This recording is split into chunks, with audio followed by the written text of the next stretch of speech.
Hello, today we have an interview with Alex-shelest. He is a vocal coach from Ukraine, also he worked in USA. He is a very strong coach, probably one of the strongest that I know. In Ukraine he worked with singers from The Voice Show, Eurovision, X Factor. A few years ago his student won X Factor. He also worked with Katya Ayova. I worked with him as a student, and the most high notes that I took on his lessons. We decided to do a vocal interview for singers, for vocal teachers, so on. Alex makes his videos in English, so this interview will be in English too, with translations. So, first question, as you work with so cool students and singers from The Voice, singers from X Factor, and I'm really interested from your experience, from your teaching experience and from your perspective, what singer needs to go to the top high level?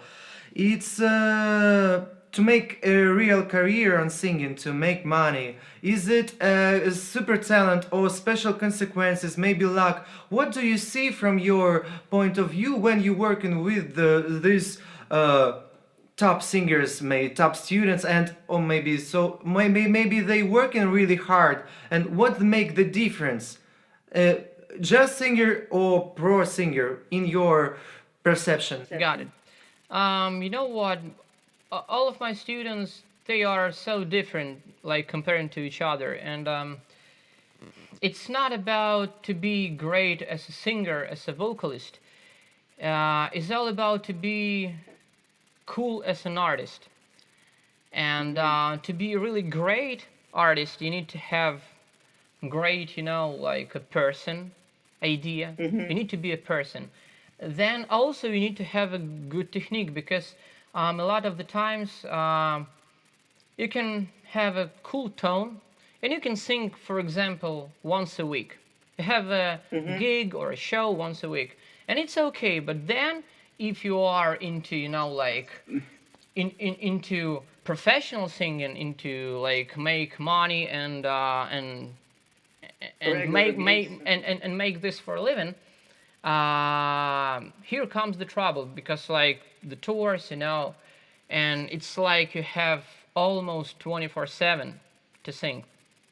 And if you don't have proper technique, for example, if you have a gig once a week, it's okay. Like you are singing, then you are recovering for 2 or 3 or even 4 days. Then you are going to the studio, tracking vocals there, and here and there, it's okay. But if you are on the road and you don't have a cool technique, you just can't perform, and that's the bad thing. And at the same time, you have a bad environment, like you have lack of sleep, you have lack of good healthy food, and at the same time you are like over singing from time to time, and it's like one gig, second, third, and you're done. You just can't sing at all. It's not like I can sing like better or like heavier or just not so cool. You just can't sing at all. You're getting hoarse, the vocal folds are swollen, you're just like done. And that's the idea when students come like for rehab or to work on technique and stuff like that. So technique is also important, especially if you are into singing, like to make money and do it for a living. The songs also are important, and you can be a cool professional singer without the songs, and it's like the common stuff. Like we have a lot of singers who are singing so cool, even sometimes better than the original artists. They're singing their material songs, and it's like, like a tribute band or the like shows like The Voice or stuff like that. But if you need to work with your audience, you need to have a great songs. And the great way is when the singer is also like the songwriter at the same time, and it's more connected to his nature, to his tone, to his mindset, like idea life. and the audience is into his like material, and the belief is also important. So I guess those three components are essential, I think. Great, great.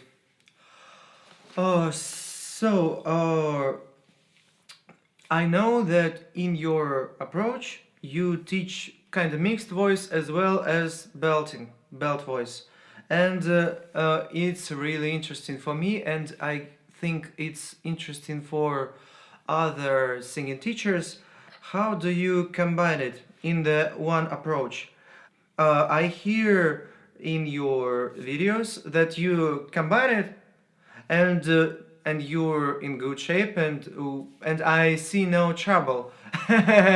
So it's really interesting uh, how do you combine it in the one approach, and maybe you can share with us some advices uh, how to look at these two settings, not as antagonist maybe. Gotcha. That word. Yeah. You know what? It's important because being a vocal coach is all about to teach students what they need.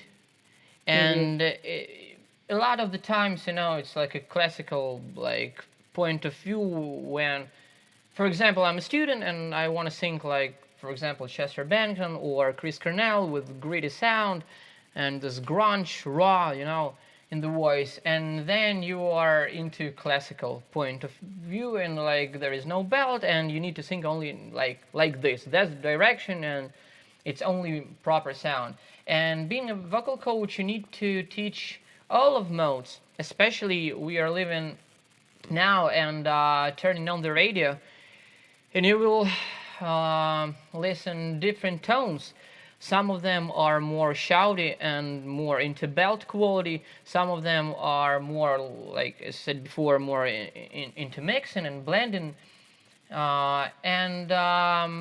It's it's all about the combination and the settings. Let's say it's like a pattern and settings. So, for example, you have different settings in your vocal tract. You can manipulate, for example, larynx setup, then all of the articulators, the tongue placement, the lips, mimic position, horizontal or vertical, the soft palate. Also have like false chord engagement and retinoids engagement. And also, even if we are talking about the true chords, there are different types of compression because the muscle fibers are different in the musculature. We have CT, TA, so we can compress more muscle fibers or less muscle fibers. And depending on the resonance, so we can use thicker or thinner mass. And it's all about, like, it's really difficult to sing in different modes if you are, like, only, like, trying to feel, and sometimes it's good, sometimes it's bad, you don't know why. Like, today I've been, like, recording the vocals to the studio and it was okay, and tomorrow I'll do the same, but there's nothing. And why?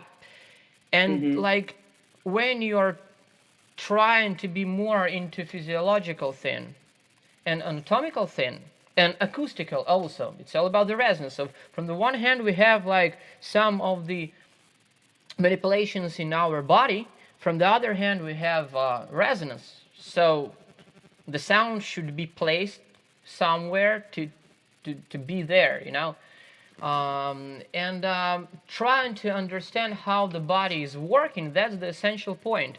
Because when you are into diagnostic idea of yourself, you can understand, like, okay, if I need to belt, I need to use more open front valve, raised larynx, the mechanism should be call and shout, the volume should be really high, and that's the setup. You can't be quiet when you are belting, and you can lower your larynx because you are about to ruin your voice. and getting hers as a result.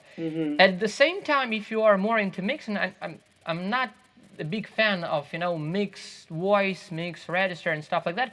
But at the same time, that's the great concept. I don't like people treating this stuff like they're trying to find something weird and like a ghost.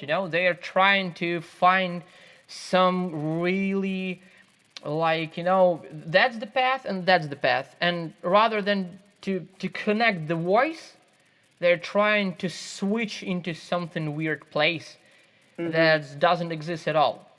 But the idea is good. Is good for sure. And idea is transition. Exactly, yeah. And in my method, because a lot of the times different vocal coaches, it's all about naming, the identification of different setups. For example, that's the common stuff: the head voice and falsetto.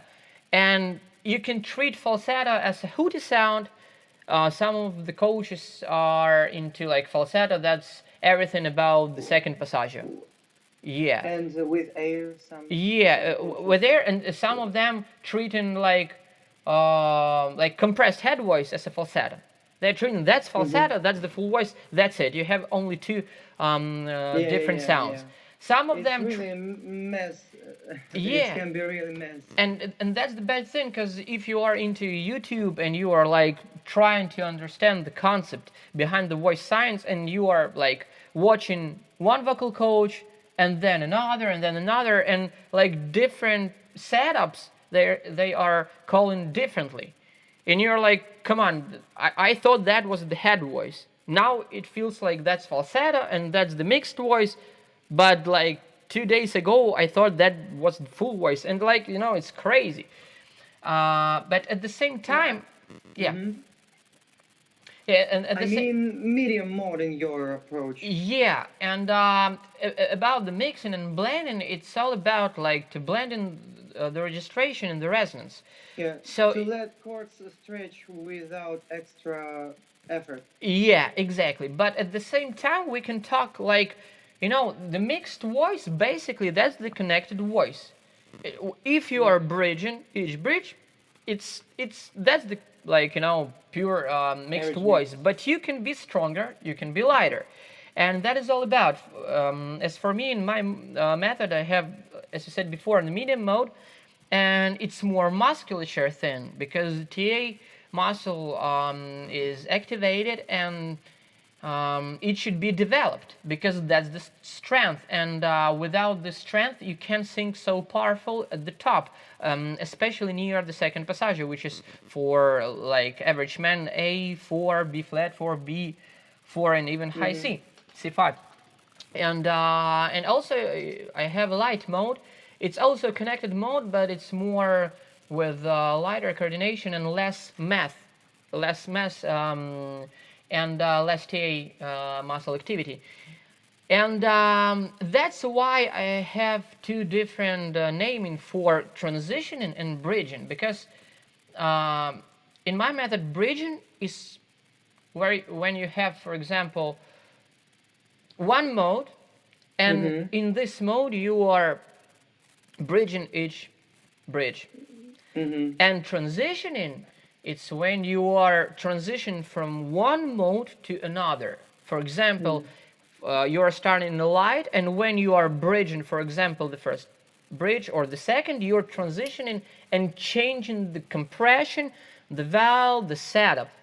So these are two different ideas: bridging and transition. So first of all, changing the dynamic, changing the settings of your vocal voice, tract, sound, of compression, of articulator's position, larynx setup, mimic position, support, volume. Go in one direction and not change at all, just to change the pitch. Yeah, and you have one setup, and that's the point. To I always trying to work with the students like this.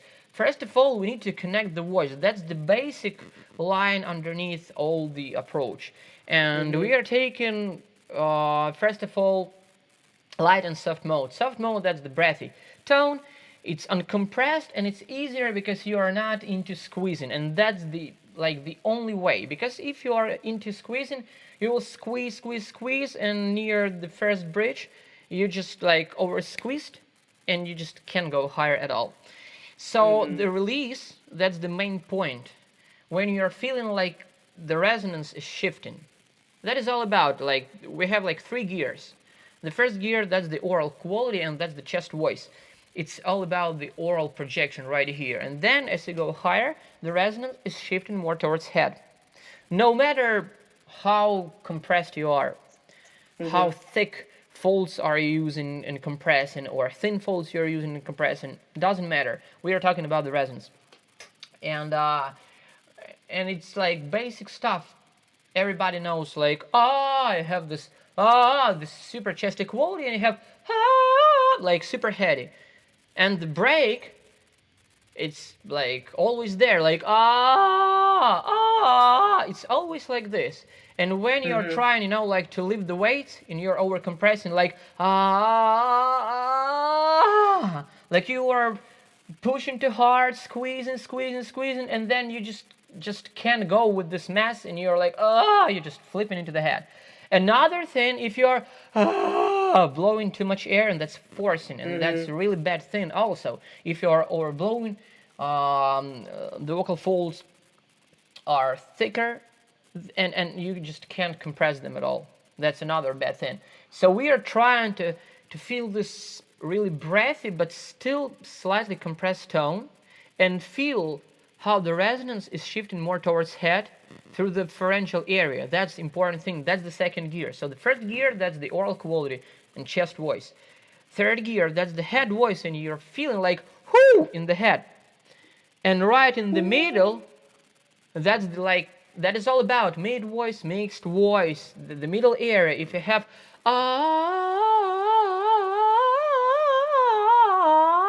this middle part, and you don't need to be super compressed at the same time.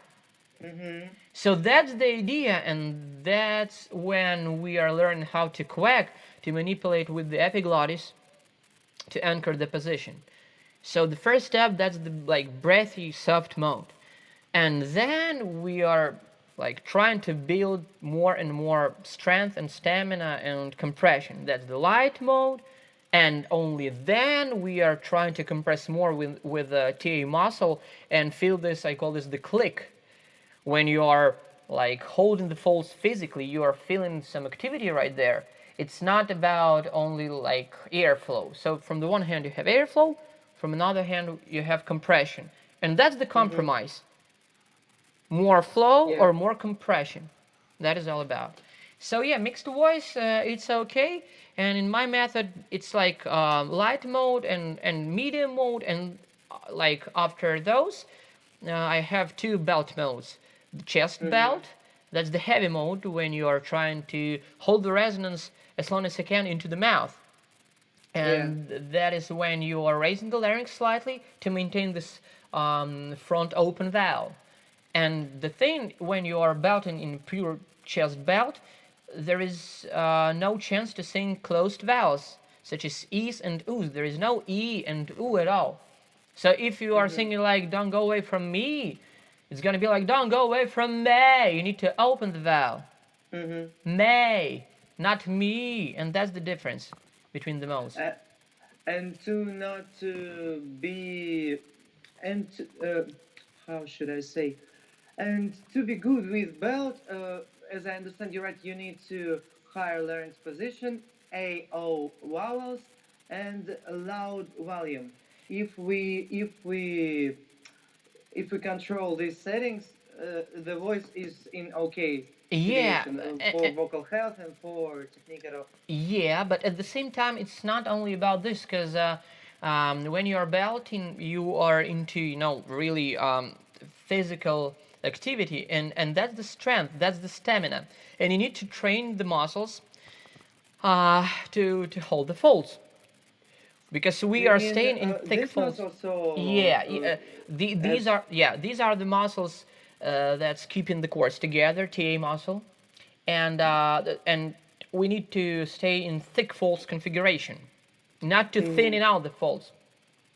And also the support is essential. And the breathing also, breathing is the number one key. Those 3 components, proper breathing, support and placement, and also I have my wristbands also with me, like from my method, and like the placement, the support, and breathing, support, and placement. So it's a great idea because when you're singing with a microphone, you always have these, and okay, I need to breathe, I need to support, and the funny thing, when like students are saying, "Come on, man, the breathing, I'm a like living person. If I'm not into like breathing, I'll be dead, for example, tomorrow or the day after tomorrow. So I'm breathing and it's okay." And that's not true, because when we are breathing in our like average life, that is not about this. If we need to breathe vocally, that's another thing completely. And you distinct support and breathing as separate things, as For separate lines sure. of your. Yeah, that's the main reason, because a lot of the times, when I have the phone calls, and it's always like, I need a vocal session. What happened? I know I'm on the road and I just can't sing, like 3 or 4 or 5 gigs and I'm done. And the first question is, what about breathing and support? And like the first question, are you supporting? And the answer is like, yeah, I'm breathing low and deep. I'm not asking about breathing. I'm asking about, are you supporting? It's like, that's the respiratory system, but at the same time, that's different things at all. Breathing, it's when you are like taking fuel into your car, for example. And supporting, that's the manipulation with the gas pedal. So if you are supporting but you don't have a fuel, it's not going to work at all. Great analogy, great analogy. Um, Very interesting. And so, the next question we have, I I feel that we have many singers who wants to use distorted sounds, distortion and scream, and I think usually build the sound. It's better when you work with instructor, but maybe you have some thoughts. I know you teach a lot of this greedy stuff and greedy side of voice. I know you have very long experience on it, on many singers, and also you helped me a lot with this distortion. And so maybe from your perspective, do you have some tips or advices for people who want to explore it by themselves? And what do you think it's important when you want to learn how to use distortion, and when you learn how to scream? What are some critical points maybe? Yeah, that's really interesting idea, and the rasp, grit, distortion, and full score engagement. It's really interesting because the bad thing is when, for example, you are a new student of singing and you don't have built voice, you don't have connected voice, and you are trying to explore grit like already here and now, and that's the bad idea, because a lot of the times it's not so difficult to find this noise. The trouble comes when you are trying to vocalize with it, and especially when you're trying to bridge with it. A lot of the times, because when we are talking about grit and rasp and distortion, the first idea is that's the engagement of the false chord. And when the false chord are closed completely, that's constriction. So it's kind of controlled constriction, not uncontrolled, but controlled. And that's a really tricky part, because you need to learn how to contract with control without over squeezing when you are bridging, especially that's the common thing. The first bridge, which is E flat, E F sharp, more or less. But then when you need to connect to the like pure third gear, pure head register, the larynx is raising immediately. When we are using grid, larynx should be slightly raised, but then it's like in one moment, like bam, in your squeeze and controlled constriction. So my advice is to, when you are trying to find the noise, the idea is to find the noise without squeezing, because the sound, um, you know, it feels and it sounds like a brutal sound, really aggressive, brutal sound. And when we are watching our favorite artists on the stage, we see this emotion, this raw, it's like so aggressive, so brutal, but at the same time it should be felt like pure release. And the idea is the same. For example, if you have R consonant, or for example r, yeah, like more By tongue, Italian, yeah? yeah. And if Ricotta. exactly, if you will squeeze the tongue, it's gonna be like there is no sound. To feel this, you need to relax the tongue, and it creates a bit. So the same idea with the false chord, with the arytenoid. So you shouldn't squeeze. You need to place And but engage, not maybe. exactly, yeah.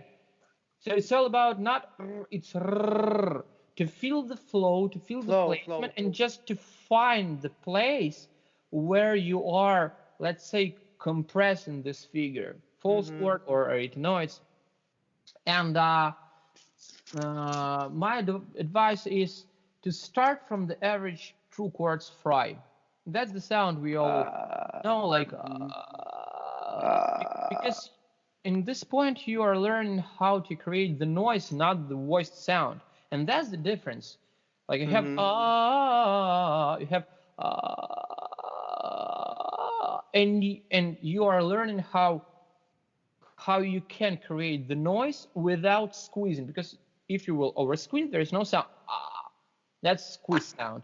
Yeah, you need to have like engaged, but at the same time feel release.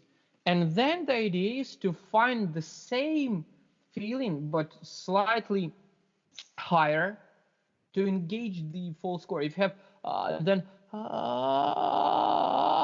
to like you are taking clean tone and then you are trying to find the like kind of the same feeling but above.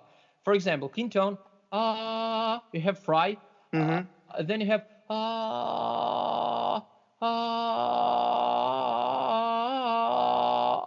that's the fry. And that's the control. You are not, trying to push, trying to yell, to shout. You just learning how you can manipulate with different figures. That's the true chords. I can use them like this. I can use them like because like clean tone, clean sound. That's the fast vibration of the vocal folds. Like that's abduction. That's adduction. Like fast vibration. The fry is super slow vibration. It's speechless, yes? It's speechless. Yeah. And when we connect this noise with some pitch in fry, it's by the true chords or it's true with false chords? True with false chord.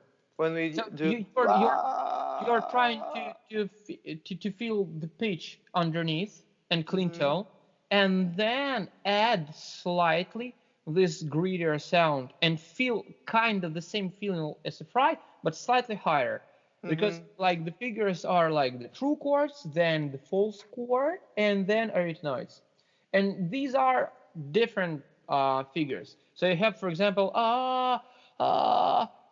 like three different settings. And also you can use some cracking effect when like this. When you are kind of slightly abducting the true chords, and it's not kind of pure abduction, but it's not compressed adducted sound. It's kind of not proper, but control phonation. It's kind of super soft distortion. Not from the false chord, but with manipulation with the true chords. And these are the steps when you are building understanding and motor skills to manipulate with different figures in your vocal tract. And then you can put some retinoids like just growl and rattle, this but again, connected. That is all about. You need to connect the voice first, and then to connect this overlay effects, because these are the overlays effect. A clean tone, and then you're like putting. It's like a guitar pedal.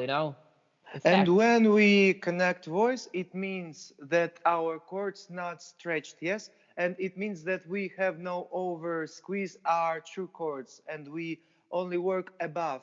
It's kind of marker. If you can connect, then you don't block your vocal cords and you Exactly. don't From the spoil your one hand, voice. yeah, from the one hand, you are not over squeezing, but at the same time, you are not letting go completely. That Yeah. is all about.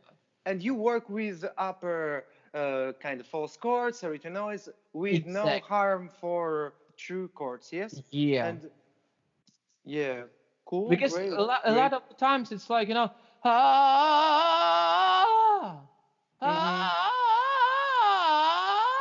you need to like, you have, if you have then you need to have the same with like grit and distortion. Mm-hmm. Because a lot of the times you are like over squeezing, like, so the same Mm-hmm. idea. Yeah, great, great. So, and I remember that we worked on distortion as I feel it for myself as extension of bright nasal quality. So we take and we Mm-hmm. communicated with kind of these Mass perspective. vibrations. We find this engagement.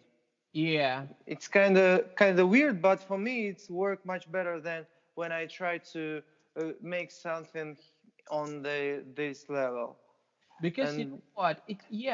You're right. Because the voice, it's a really interesting thing, because we can adjust. For example, if we are adjusting the larynx setup, at the uh-huh. same time we are adjusting the vowel and the resonance.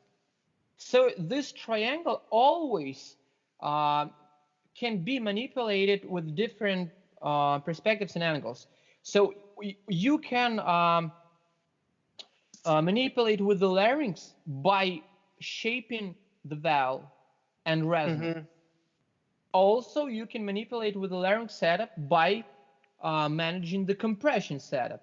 And at the same time, for example, if we are thinking about the resonance and we are trying to hold the resonance into the mouth, Yeah. the larynx will Respond. be, yeah, will be raising slightly, and in the vocal folds compression, you will be more into thick folds compression setup. Towards thick. Yeah. Exactly. At the same time, if you are covering the vowel and Mm-hmm. using more deeper tone, at the same time you are slightly lowering the larynx, letting the resonance shifts more towards head, and that's when you are into tilting the larynx forward and stretch the folds and break Mm-hmm. the head voice.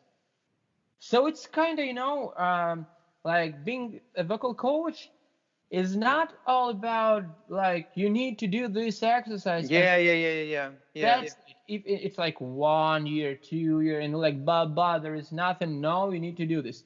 You can manipulate and go from here. Okay, it's not gonna work like this. Okay, let's try more, vowel idea and Mm-hmm. shaping and tuning the vocal tract. Okay, this is also not Cool. working. We can Yes, adjust the yes. layering setup. Okay, maybe compression. Man, it's like from different angles and different perspectives. It's really important. Yeah, and it's really great that you look at the voice from different angles. And I think watching your channel and watching your videos, I really inspired this idea that you don't use right or wrong approaches. You just try to find something that will work with current people with this particular student, and it's really great. And we all are so different. Yeah, yeah. People learn by different way, Exactly. and And and they are like thinking differently because for example, one student can think about more, idea of visualization and stuff like that. And I can talk like, okay, you need to raise the soft palate, damn the larynx slightly, put the tongue down, and it's okay, kind of this. And another, it's like completely different thing. And he will be responding more when we will work on different manipulation and mimic the sounds, like do the sound like this or like this. He's not thinking about the position, about the larynx setup, about the false chord compression, about the mimic, He but just kind of cat create, sound or yeah, frog sound, yeah. yeah, it works better. He just creating the sound, and it's like automatically and you have the Uh-huh. pattern and the setting. Yeah. Cool, cool. Great. So uh, I know that you know as vocal coach our American coaches as Brett Manning, as Robert Lanty, and other. And maybe you can tell us how you met them. Uh, Maybe you learned something from them. And I saw videos on your channel when you interviewed Brad and Robert. Very interesting videos. We can link below this your interview. I think it would be very interesting. And maybe you can tell about some experience with working with this or Kind of Yeah, this it's stuff. it's it's really funny story because like when I was starting all this thing, for me, like it was like every beginner. Okay, I'm into vocal and I need to learn something. Okay, let's see what we have here and like vocal technique and stuff like Mm-hmm. that. And like the Brad was like one of the top number Yeah, one. yeah, yeah. Like, And by yeah. the way, in Russian community, you also known as Brett Manning student. People, I heard it a couple of times that Alex-shelest, he learned from Brett Manning, and it's very interesting for Never people. ever, And never ever. So okay, the true story behind this idea. So I found Brad videos, and for me it was like, whoa, it's crazy, like the whistle voice, the bridge, and stuff like that. And mm-hmm. and then I was learning from different techniques, like Brad, like mixed voice and stuff like that. At the Yeah, yeah, same yeah. CVT, like complete vocal technique, Catherine Settling, and Robert Lantis, Four Pillars of Singing, Jamie Vandera, and all of these are so, like essential and cool things. And then I was like trying to build my own method because all of the times it was like that's good, that's good, that's good, but that works for me, that's not. And the Mm-hmm. same was with my students, like Yeah, yeah, yeah. something's good, something's bad for them, and it's like you're trying always to find the solution. That is all about to find the solution, solve the problem. And like for I guess 3 or even 4 years, I was building my method, and it's always was like, okay, I think like these are the modes, and like every human sound can be described like this. And then it was like, okay, this guy, come on, it's not like this at all. It's something different. Okay, I need to work again and find this type of sound to be in Mm-hmm. my method. And like 2 years, 3, 4, 5, and then finally all these modes, and like you can take classical singer or country singer or rock, metal, pop, R&B, gospel, soul, whatever, and you have like, okay, this type of compression, this type of larynx setup, bomb, that's the medium, that's the like, kind of Mm-hmm. this. But like to make long story short about Brad, and at the same time, I was like, I thought, okay, I need to meet this guy, and like, hi Brad, like I'm Alex, I'm vocal coach. Thanks for the inspiration. Like you're so cool and blah blah blah blah. And he's like, well, okay, I saw your videos. That's cool. And that was like I guess 4 years ago, 2017, I guess. I've been to LA. I was teaching voice there, and I remember there was some webinar or stuff like that with Brett. And with Brett, we were like, hey, what's up? Everything is okay, cool, bye. It's like super average thing. And that was the webinar, and it was so early in the morning, like 6 or so, and I thought like, okay, it's really interesting. So I woke up like this, and it was, it's like average thing. The webinar is all about essential oils for your voice, and it's like 1 hour of speaking about the essential oils, and then like super guest, the Brad Manning, it's like 10 minutes, and okay, you can like conversate with him. So it's like more a marketing thing, whatever. And it was like, okay, you have some questions, and like there were maybe 15 or 20 different singers and coaches and blah blah blah, and everybody like, and I was like, okay, like, hey Brad, what's up, and blah blah blah, and he said like, oh Alex, cool, good to see you again because we are friends in Facebook, man. I saw your videos and it's so cool, like, man, that's awesome. And I was like, come on, man, that's just great. Like, and from this time we were like speaking a lot, chatting in a Facebook through Facebook, and then about this interview, it was like I just texted Brad, what's up, what's new, listen, let's do some like voice talk or something like that. He was like, man, that's awesome, come on, let's do it. And it's like this. So never ever I was working with the Brad as a student at all.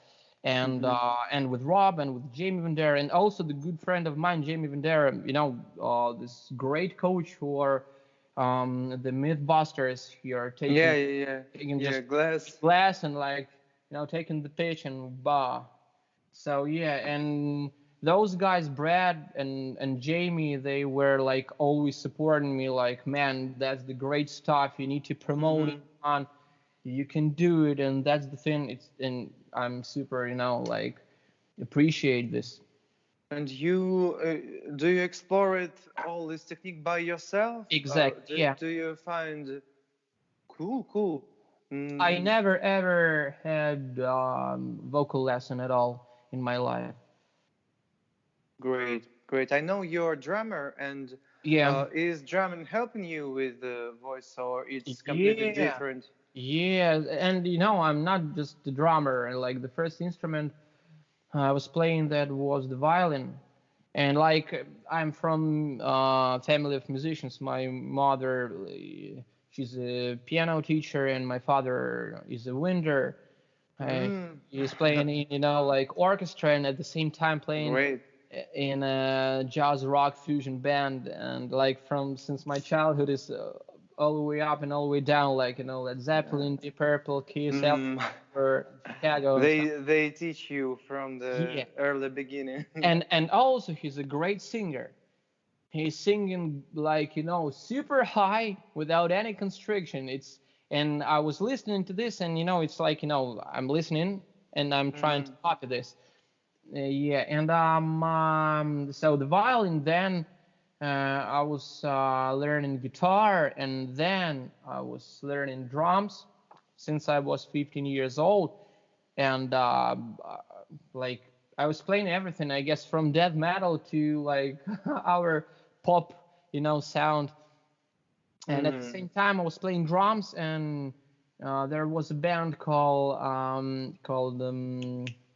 Free Breathe, and that was fusion jazz rock band. and I was like behind the drum kit and singing at the same time, playing on Mm-hmm. time signatures, you know, like with different shiftings, metric shiftings, and singing with it. It's like great experience about, you know, relaxation, to be in the song and to support and to work hard with the body. So yeah, it's a Cool, great experience for sure. cool, cool.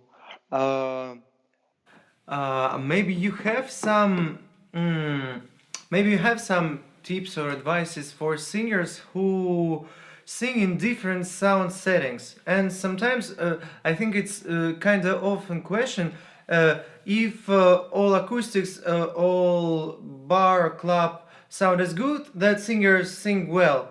But if some not, maybe singer can hear themselves in the proper way, and the singing not so stable. From your teaching perspective, maybe you have some thoughts what singers can do to make their performances more stable. Yeah, yeah. Um, from the one hand, we have ears and we are like listening. And yeah, yeah. sometimes when we are listening, it's not the same as what we are producing at the same time, especially if the environment is bad, you know, Mm-hmm. clubs and Mm-hmm. different, you know, like theaters. But at the same time, from the other hand, we have feelings like vibrations, and it when you are learning to sing and to not to sing, to vocalize, Mm-hmm. when you are learning how to ascend the pitch and descend the pitch, it feels like you know where is the place in your body for every specific pitch. So sometimes you can sing without hearing yourself, but knowing the feelings within your body, and you know how to produce the pitch with idea of, you know, sympathetic vibrations and feelings and the resonance thing and buzz and blah blah blah, stuff like that. Mm-hmm. So really important to learn and to vocalize, to practice. And because for every single pitch you have the setup, you have this type of compression, this placement, this support, this volume, this mechanism, more cry, less cry, you know. And when you're singing, you are manipulating not only by hearing, but by like manipulating the Physical feelings. yeah, in your vocal track. So that's the idea, to learn and to vocalize, to do the scales, slides, sirens, whatever. Mm-hmm. And Mm-hmm. also, you need to learn how to adjust the monitor mix. If you're singing with in-ear monitoring or just average monitors, you need to learn how to, you know, like combine what you have in your mix with just acoustic feel. So sometimes you can just, you know, putting off the headphones and to listen what's going on the stage.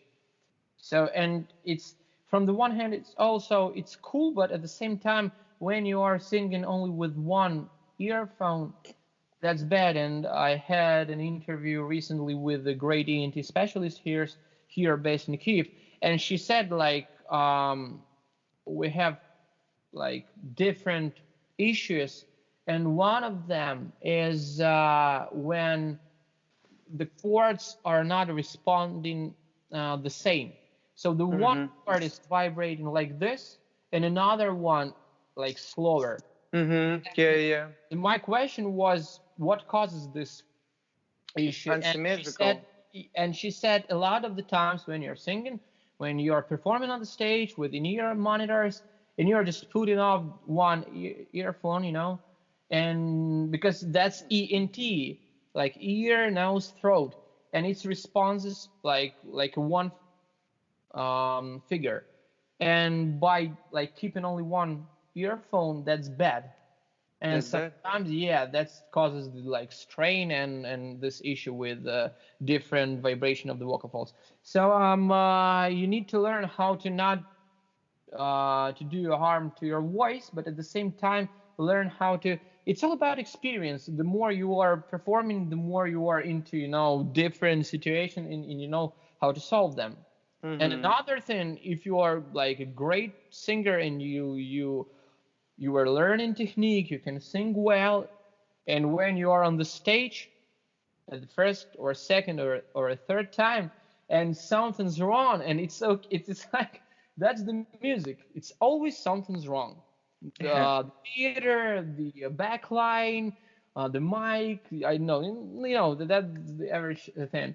And you are learning. It's another type of learning.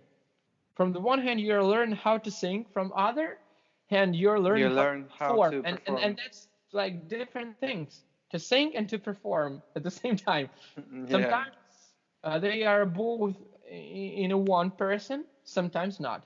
Sometimes we have cool person who can perform, but he's not a cool singer. And at the same time, we have a great singer who just can't perform at all. And about the top stars, as you said before, and that's also the idea to When it's learn how to combining, yeah. exactly in a one person. And that is all about like you can sing and you can perform and you can bring this like message and emotion to the audience, and that is all about. Yeah. So my Yeah. advice is to learn how to sing, how to vocalize, the technique. That's the basic blocks underneath. And then that's the experience. You can't buy it for the money. You need to perform live a Yeah. lot of the times. And that's the idea, the only one. Cool. If we have time for one last question, I uh, I understand that vocal situations are really different, but maybe you have your top three exercises which you think more useful or more universal, or or maybe just top three exercises your favorite in any reason, in any sense. It's interesting, and why? Okay, it's not a super product placement, but anyway, um, this is the vocal gym trainer. Uh-huh. I'm a vocal gym trainer, and you said about exercises, and I will tell about only one thing. This trainer combines all you need because at the same time you have to project the flow, to Yep. support, to quack, to compress, to shape the vowel, and you are not thinking about this. You just vocalizing into the straw, and everything like happens automatically. And each morning starts from this. Each morning, I'm teaching 24/7 without any, like rest days, and that's really bad. And if we are talking about health, vocal health, you need to have rest days. That's essential part. And anyway, um, each day starts from this trainer. I'm just waking up, doing some, like breathing thing. It's really important to make the flows going, and then I'm just vocalizing like because the On idea some is specific scales or songs, or it's not uh, important.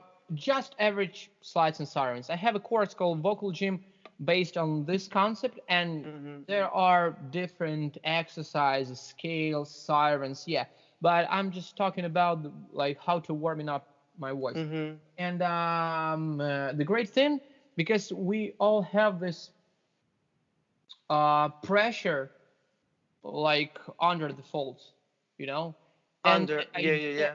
the idea is to have negative pressure on the folds, and that's why we all know these Yeah, it's not semi. the same that we don't have negative pressure when we use We lip flute. have for sure. That's why it calls the semi-occluded phonation. It's not Yep, open yep. sound, not ah. And that's why a lot of the times when we are, for example, that's the common stuff. Are you connected? Yeah, I'm connected. Okay, let's do this with lip rolls. And you're like, and then let's do it on ah, and it sounds like ah, like Uh-huh. this. Because with this we have this negative pressure. So we have under the folds and above the folds, and that's the impedance, like to hold the folds for a free vibration. And then it's all about the placement. That's why we are talking about the placement. We need to maintain, to keep the sound in the roof of the mouth, to place there, not in the throat. And that's the idea. So we have the same feeling as in semi-clear phonation. And that's the thing. When we are blowing, the water is reflecting, the pressure. And you don't need to push too much. So it starts like, and then more edgier sound like, and you have just like, okay, like 8 a.m. in the morning, like 10 minutes, and you have the whistle voice without any pushing, without any effort. So and you little by little you add vocal cords compression too. Exactly, yes? Step by step. So I'm starting from super, kind of fry, first step without the fry, just the flow, like this. Remember, soft mode, super little, not edge compression, and then it's like I'm just waking up the edges of the vocal fold, the folds. And then I'm adding like and like turn it into the full voice. And that's great. And by the way, like a week ago or so, I had a master class in Tel Aviv, Israel, and it was like I had only one bag that was the hand luggage. I was traveling by plane, and it was like, okay, super small bag, and should I take this with me? You know what? And I took this because that's it. It's like all my each day of like vocalizing, practicing, recording, that is all about. So I've put this into my bag, and cool. Yeah. So my advice is to top 3. Okay, let it be the fry for sure, like the flow control, something with F or S or H, like to keep air pressure, yes. At the same time, not to over squeeze. No. And that's all about release, flow, the ear, apogee, and stuff like that. Not to squeeze. That is all about not to hold back the sound, like the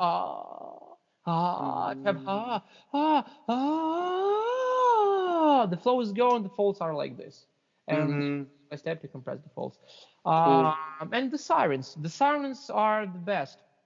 These are the best because at the same time when you're practicing the sirens, you are practicing connect while shaping application as you go, like as you are ascending the scale. You are taking the mode and you are just doing the sirens, like 3-tone sirens, 5-tone sirens, octave sirens, and like 2-octave sirens. These are the best.